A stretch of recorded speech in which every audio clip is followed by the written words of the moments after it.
I had lived for 35 years without ever thinking that a family dinner could shatter everything I had ever believed in. The flickering candles on the dining table, the soft glow from the vintage chandelier, and the rich aroma of stew filling the air. All of it was a perfectly orchestrated trap. And I walked right into it, without a single shred of suspicion. My mother had called 2 weeks ago, her voice sweeter than usual. "Sophia, you should come home for dinner, it's been so long since the family gathered together." I hesitated. For over a decade I had grown accustomed to my parents' conditional affection. They only reached out when they needed something. But a part of me still wanted to believe that maybe, just maybe, this time would be different. That they truly missed me. So, I drove from San Francisco to my childhood home in Sacramento, leaving behind my packed schedule and intense meetings. I arrived with hope, but just minutes after sitting down at the table, that hope shattered. Like a wine glass slipping from someone's hand and crashing onto the floor. To avoid any misunderstandings later, Mom and Dad want you to know now. Parker, my younger brother, spoke smoothly as if he had rehearsed it. He leaned back in his chair, arms crossed, his face barely concealing his satisfaction. Next to him, Olivia, my younger sister, twirled a golden strand of hair around her finger, a smirk playing on her lips, as if she had just won a grand bet. I set my fork down, suddenly finding the stew my mother had so carefully prepared harder to swallow than ever. "What?" I asked, my voice dry, but I forced myself to stay calm. My mother, the one who had invited me home with the promise of a warm evening, sighed softly. "Your father and I have finalized our will. This house, the lakefront villa in Tahoe, everything we own, will go to Parker and Olivia." Her words fell into the space between us like a knife slicing straight into my chest. I turned to my father, hoping, praying that he would refute this, that he would say it was just a cruel joke. But he only lowered his head, staring into his glass of wine, offering no disagreement. I took a deep breath, trying to find a thread of logic in this mess. And why? Parker shrugged, his voice laced with amusement. "Because you don't need it, right? You have your own company, your own house, a stable life. Mom and Dad think Olivia and I need the support more." "Support?" I scoffed, my laughter hollow. "What exactly do you mean by support? Olivia, you're 28 and haven't held a job for more than 6 months. Parker, how many times have you switched majors in college? 5? 6? And Mom and Dad have been paying for every single tuition fee." As I spoke, I felt my breath quicken, my heart pounding with fury. My mother crossed her arms, her gaze cold. "Sophia, there's no need to overreact. Your father and I have thought this through. You don't need these assets. But Parker and Olivia need a solid foundation to build their lives on." I laughed, but there was no humor in it. "A foundation? And what about the money I spent helping you pay off the mortgage? The times I covered the utility bills and home repairs? What about the $40,000 I invested to renovate the Tahoe villa? Does no one remember that?" Olivia chuckled, her eyes full of mockery. "Oh, so you're keeping tabs on every penny? That's disappointing, Sophia. You're rich, do you really need to be so stingy?" I stared at her, unable to believe her audacity. "Stingy?" I emphasized each word. "No, Olivia, this is called fraud, this is called exploitation." My mother slammed her hand on the table so hard that the glasses nearly toppled over. "Enough, Sophia, stop acting like a victim. You always think about money. Always. We did this not because we don't love you, but because we love all of our children." Love. I felt a cold rage spreading through my chest. Parker leaned back, feigning sympathy. "You're acting like a child who just had their favorite toy taken away. Everyone here is an adult, Sophia. You should learn to accept reality." I said nothing. His words didn't infuriate me anymore, they only made me realize one thing. I had been deceived my entire life. They had never truly seen me as part of the family. I wasn't their daughter. I was their financial provider. Slowly I placed my hands on the table, gripping the edge of the tablecloth. I took a deep breath, letting the anger settle. When I looked up again, my gaze was ice cold. I understood now. They didn't need me, and I didn't need them. I had spent the last decade believing that family was a place of refuge, that no matter what happened, they would cherish me the way I cherished them. But the truth? I wasn't their daughter. I was an ATM. And now, that I was no longer useful, they were ready to discard me without a second thought. I stared at the faces in front of me. My mother, the one who called me every time a bill was due. My father, the man who never once opposed any of my mother's decisions, even when she treated me unfairly. Parker, the one who had burned through an endless amount of my money on courses he never completed. Olivia, the one who had never worked a serious job a single day in her life, yet had enough designer clothes to fill 3 rooms. I laughed, but not out of amusement. My voice dripped with bitterness. And what about the money I spent on all of you? Does no one think that deserves any recognition? My mother crossed her arms, her gaze sharp as a razor. Sophia, all you ever talk about is money. No amount is ever enough for you, is it? I felt my throat go dry. Never enough? I repeated, almost whispering. I've been paying the mortgage on this house for the past 6 years. I was the only one who stepped up to take on the loan when you were on the verge of bankruptcy.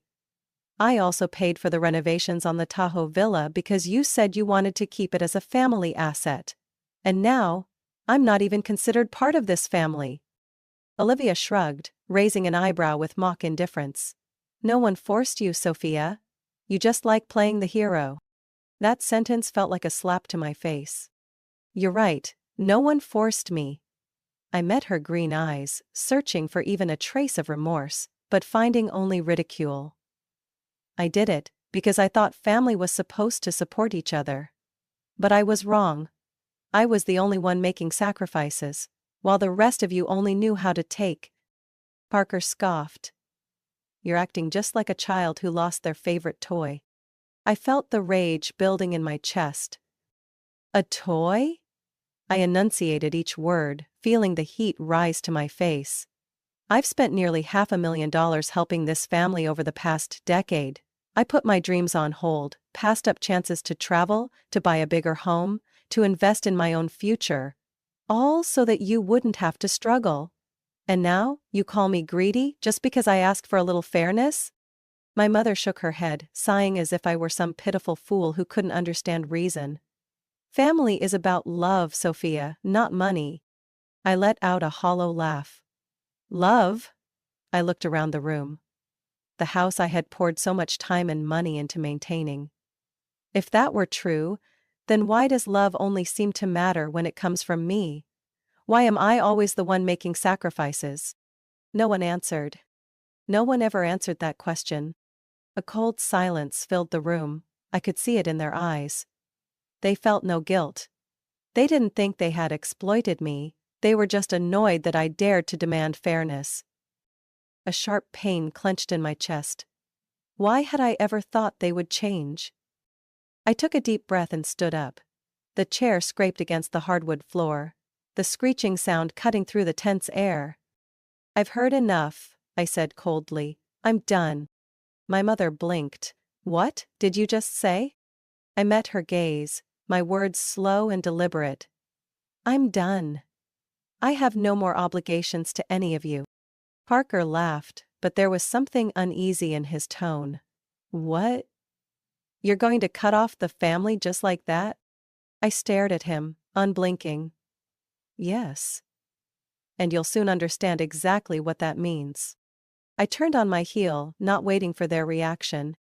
My mother's voice rang out behind me, sharp and frantic. Sophia, what the hell are you doing? Family is supposed to stick together. You can't just cut us off over a little disagreement. I paused, a smirk curling on my lips. But this time, it was ice cold. A little disagreement? I repeated, then turned back, my eyes like steel. This isn't a little disagreement. This is betrayal.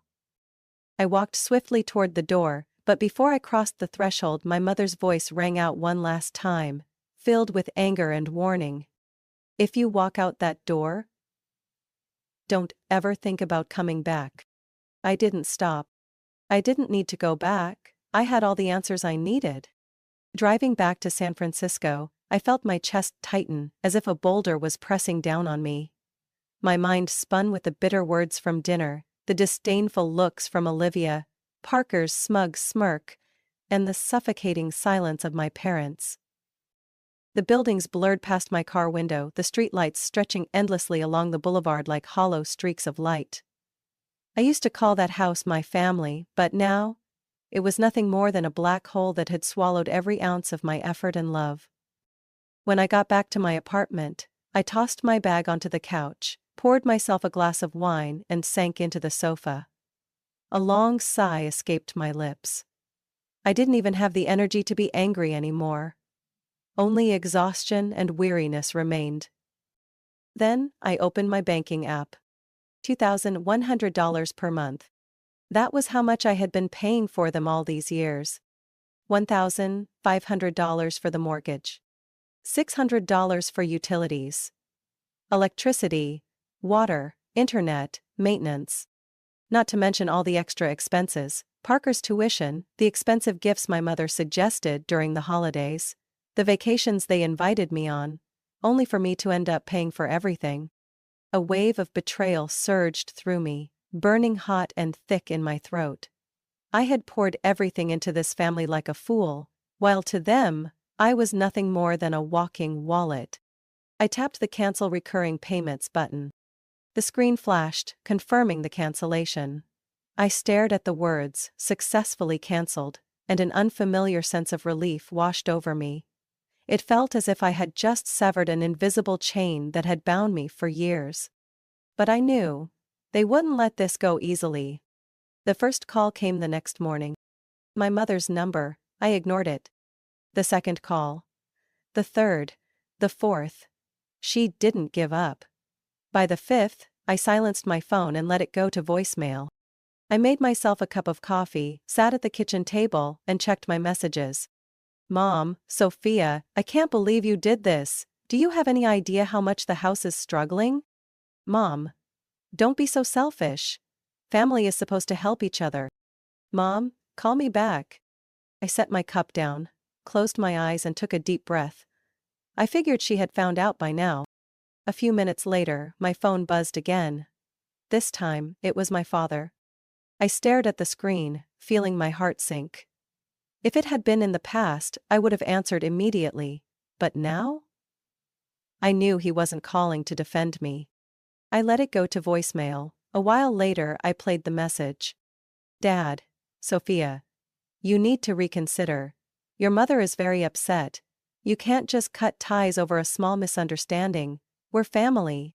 I let out a hollow laugh. Family? If I was really family, why hadn't they ever stood by me? In the afternoon, Olivia called. I declined. A second later, her texts came in. "Olivia, absolutely pathetic, Sophia. You're such a petty and selfish person." "Olivia, do you really think you're better than us? If you didn't want to help, you should have said so from the start instead of pretending to be the good one." "Olivia, you've destroyed this family. Congratulations." I laughed. A dry, bitter laugh. Did they really believe I was the one in the wrong? Then, Parker called. This time, I answered. "Me, what?" "Parker, what the hell do you think you're doing?" "Me, taking back what's mine." Parker. "You're disgusting, Sophia. You cut off support for mom and dad just because they didn't leave you any inheritance? You're nothing but a greedy leech." Me, "This isn't about money, Parker, it's about respect. Something I never got from any of you." Parker, "You're a venomous snake. You think you can abandon this family without consequences? Just wait." He hung up before I could say another word. A cold shiver ran down my spine. They weren't going to stop. I stared at my phone, then at my contact list. Each name, Mom, Dad, Olivia, Parker, glowed on the screen. The people who had relied on me their entire lives, only to turn on me the moment I stopped providing. Not a single one of them regretted anything. Not a single one of them said, "I'm sorry." All they had to offer was anger, threats, and insults. I gripped my phone tightly, then slowly pressed block number. One by one their names faded, disappearing from my contact list. For the first time in years, I felt peace. I knew they would try to come back, but at least for tonight, I could sleep without the weight of their demands and accusations pressing down on me. I set my phone down, took a sip of wine, and for the first time in years, I smiled. I was free. 3 weeks passed in a dangerous silence. After blocking their numbers, I had enjoyed a rare period of peace. No more guilt-tripping calls. No more blame-filled messages. No more relentless demands. I focused on work, built new routines, and for the first time in years, I lived without the suffocating weight of obligation. But I wasn't naive enough to think it was over. And I was right. On Friday afternoon, as I sat in a conference room waiting for a client presentation, my phone buzzed violently. A message from my mother. "Mom, Sophia, the family is having an important meeting. You need to be there, 7 p.m. the old house. This is not an invitation, it's your responsibility." Family meeting. I closed my eyes, irritation flaring inside me. This wasn't a goodwill gesture, this was an ambush. I could ignore it. I could go on with my new life. But some foolish part of me, some part that still stupidly believed in miracles, wanted to see what they would do next. I sent back a single word. Fine. When I arrived, Parker's BMW and Olivia's obnoxiously pink Mini Cooper were already neatly parked in the driveway. As I stepped onto the porch, my mother opened the door almost instantly, a fake smile plastered on her face. "Sophia, you finally decided to come home." I stepped inside. The once familiar house now felt suffocating. My father sat in the center of the living room, his face serious. Parker and Olivia lounged on the couch, their eyes glinting with triumph. Something was very wrong. Slowly I pulled out a chair, sat down, crossed my legs, and folded my arms. "So," I said flatly, "what is this about?" My father cleared his throat, his gaze sharp. "We need to resolve this tension." I let out a dry chuckle. "Tension? You mean the fact that I stopped paying for all of you?" My mother exhaled, trying to keep her voice gentle. "Sophia, you overreacted. Your father and I only wanted what was best for you." Parker scoffed. "Did you even think, before cutting us off like that? Do you not see how childish and selfish that was?" I clenched my jaw. Childish? Selfish? My voice was dangerously low. "I have kept this family afloat for over a decade. If anyone here is selfish, it's all of you." Olivia crossed her arms, her voice soft but laced with poison. "You're acting like a victim. But let's be real. You're just mad because Mom and Dad didn't leave you an inheritance, aren't you?" A cold fury burned in my chest. I slowly stood up, my gaze sweeping across each of their faces. "I came here because I thought maybe you had finally realized what you did wrong." I let out a sharp laugh. "But no, you're still the same leeches, selfish, ungrateful." My mother shot up from her seat, her voice sharp as a blade.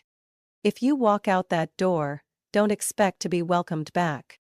I stopped at the doorway, my hand gripping the doorknob. I turned my head, locking eyes with her, my voice cold as ice. "I never felt welcome here in the first place." Then I opened the door and walked away without looking back. I drove home, my heart pounding against my ribs. I didn't know what they would do next, but I knew they wouldn't let it go.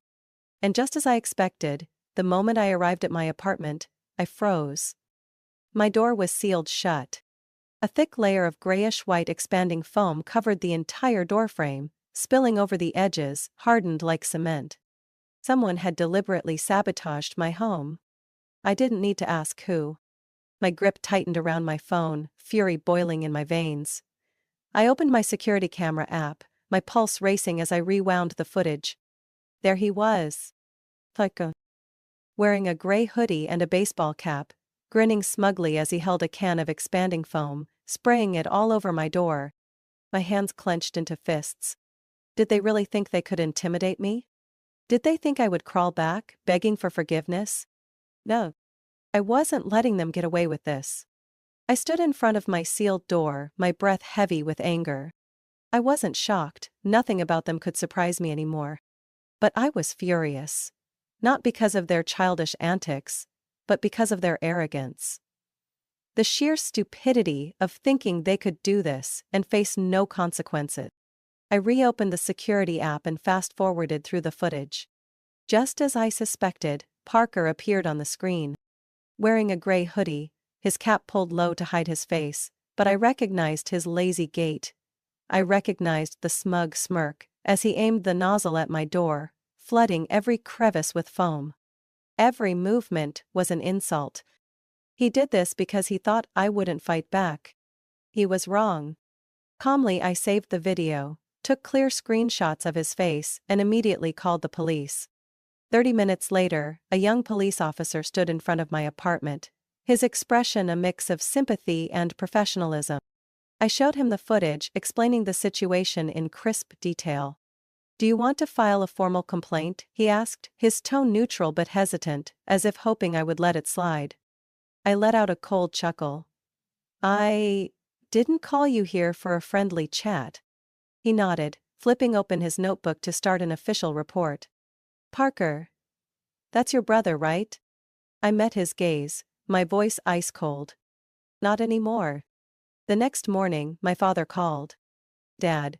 Sophia, sweetheart, does this really have to go this far?" Me. "Are you calling to ask me to drop the charges?" Dad. "It's not that. It's just. Parker was just upset. He didn't mean any harm." Me. Scoffs. "No harm, he sealed my door shut, Dad. What if I had an important meeting this morning? What if I had a cat or a child inside?" Dad. Silence. Me. "He thought he could intimidate me. I'll show him he picked the wrong person." Dad. "Do you really want to push this that far?" Me. "It's not me. Parker did this. If he didn't want consequences, he shouldn't have acted like a reckless idiot." Dad. "What do you want to drop the charges?" Me. $33,000. Dad. "What?" Me.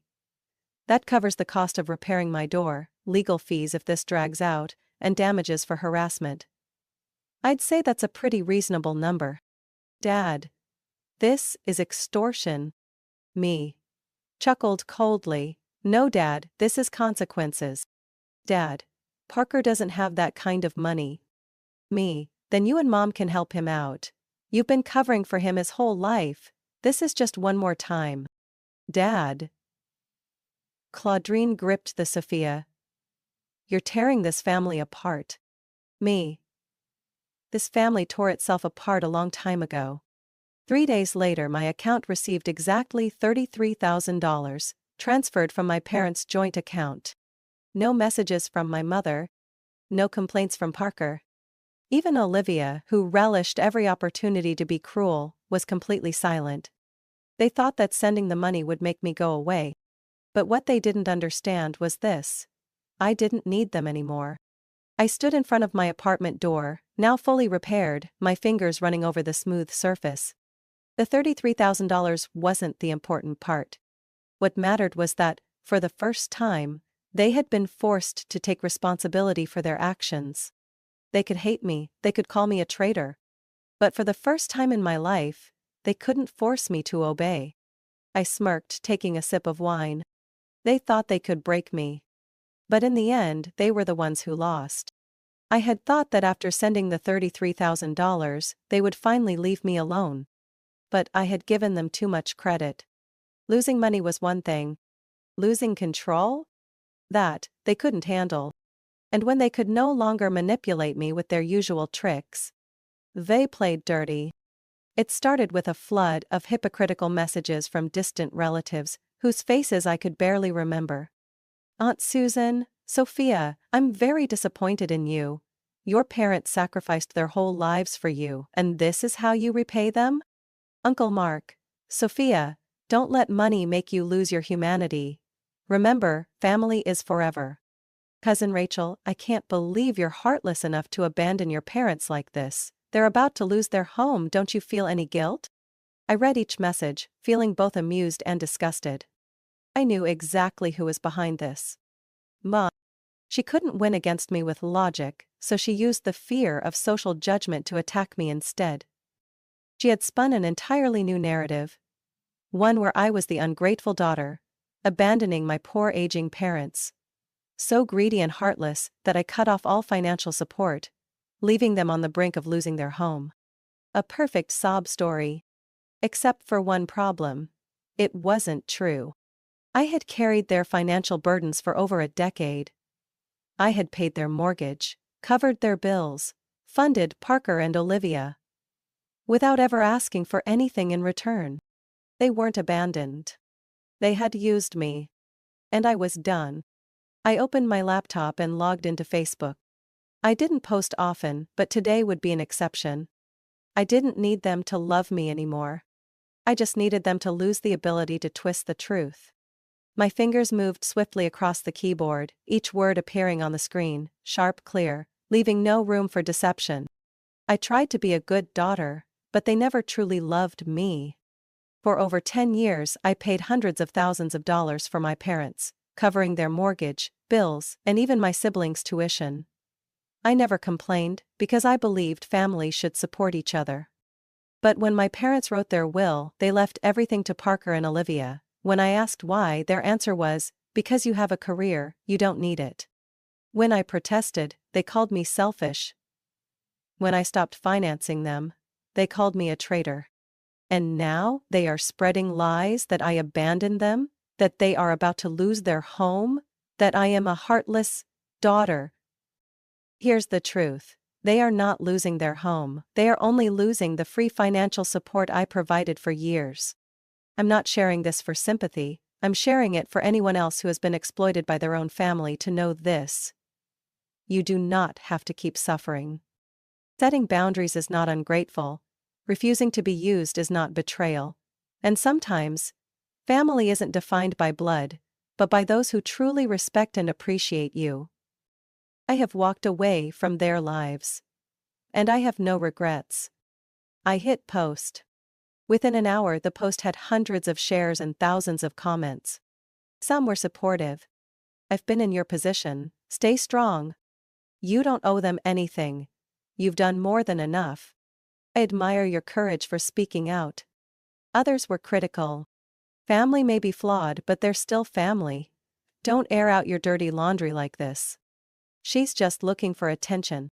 Shameful to expose your own parents like this. I didn't care. I expected this. 3 hours after I posted the truth, my mother called. Mom. Sophia, what the hell are you doing? Me, calmly telling the truth. Mom. You're destroying this family's reputation. Me. No, Mom. You did that the moment you decided to turn me into the villain in your story. Mom. You're going to regret this. Me. No. You're the one who will regret it. I hung up, feeling lighter than ever. They couldn't hide the truth anymore. And for the first time, I had taken back my voice. 3 months after exposing the truth, I had never felt so free. No more guilt-tripping messages, no more heavy phone calls. No one could manipulate me anymore. I was finally living for myself.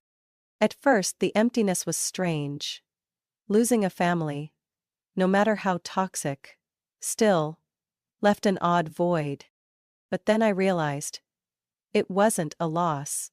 It was freedom. I threw myself into my career, leaving behind the chaos of my past. With no one leeching off my income, my money was mine. Completely. I signed up for a photography class, something I had never dared to make time for before. I started traveling, exploring the places I had always put off because I was too busy helping my family. 3 months later, I was in Paris, sipping coffee by the Seine. 6 months later, I stood atop Machu Picchu, feeling the fierce wind rush through the ancient ruins. For the first time in my life, I was responsible for no one but myself. And it was worth more than any inheritance. I didn't follow them anymore. but news of my old family still found its way to me, through old acquaintances, through whispers in the community. My mother had taken a job as a waitress at a small diner. A former co-worker of hers happened to see her and said she no longer carried the aura of a woman who once ordered me around. She wasn't spending money on spas or designer clothes anymore. My father, the man who had stayed silent through every injustice I endured, was now working as a laborer at a construction supply store. He had no one left to rely on, no one to pay his bills for him anymore. Parker was unemployed. He had laughed at me when I walked away, but now, there was no one left to fund his failed, startup ventures. Olivia was still trapped in her delusion, desperately trying to become a social media star. But no one was paying for her vacations anymore. No one was buying her designer outfits to flaunt on Instagram. My entire family was struggling. But I didn't feel guilty. I had given them a chance. And they ruined it with their own greed. A year later, I met Alex. I had never been looking for love. But he came into my life like a quiet breeze, demanding nothing, expecting nothing. He wasn't like the people I had known before. He wasn't someone who only saw me for what I could give them. He saw me. Truly saw me. We met during a hiking trip with mutual friends. At first I thought he was just like everyone else, another passing stranger. But then he listened, patiently, without ever demanding anything from me except me. For the first time in my life, I didn't feel like I had to prove my worth. I didn't have to buy love. I only had to be myself. Standing on my apartment balcony, on a December evening, I looked down at the city lights shimmering below. No one controlled me anymore. No one exploited me anymore. I didn't need my old family anymore. I once thought being cut out of the will was humiliation, a betrayal. But now, I realized, it was the greatest gift they had ever given me. Sophia's story isn't just a tale of family betrayal. It's the journey of someone who once believed that sacrifice would bring love and recognition. The truth is, many people find themselves trapped in the cycle of being used by the very people who should cherish them the most. But this story proves that setting boundaries isn't selfish. It's self-respect. Sometimes, losing a toxic family isn't a loss. It's an opportunity to find freedom, happiness, and the people who truly value you. What do you think about Sophia's story? Have you ever experienced something similar or known someone who has? Share your thoughts in the comments. And don't forget to follow the channel for more shocking, heartfelt, and real stories about family and life.